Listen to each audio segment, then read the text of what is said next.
Magandang araw at magandang gabi po sa inyo. At ako po ito si Jayman. At humingi po ko ng dispensa po dun po sa aking mga kaibigan dati sa Golem. Alam ko nasaktan ko kayo.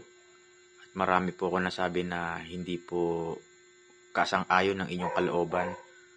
Alam ko po mahirap po ito tanggapin, pero humingi po ko ng apology at dispensa sa mga nasabi ko sa inyo.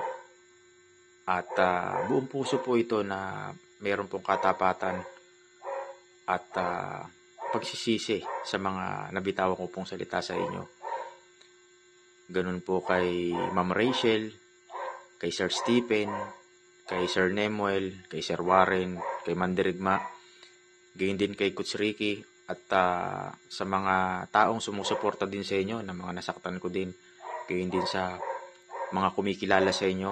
Humingi ako ng dispensa sa inyo. Hindi ko na kayo mababanggit isa-isa, pero sana matanggap niyo po itong aking paghingi ng dispensa sa tagal ng panahon nating nagkaroon ng mga alitan at mga masasamang pagsasalita sa bawat isa.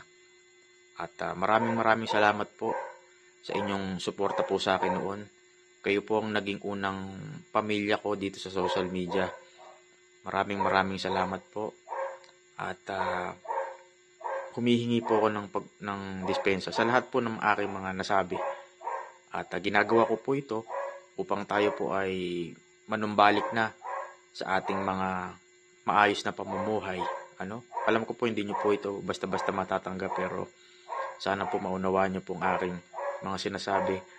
At sana po ay magpatuloy po pa rin po tayo sa ating mga tamang landas. So maraming salamat po sa inyo, at sana po maunawaan niyo po itong aking sinasabi. God bless po sa inyo, at sa lahat, more power, and salamat po.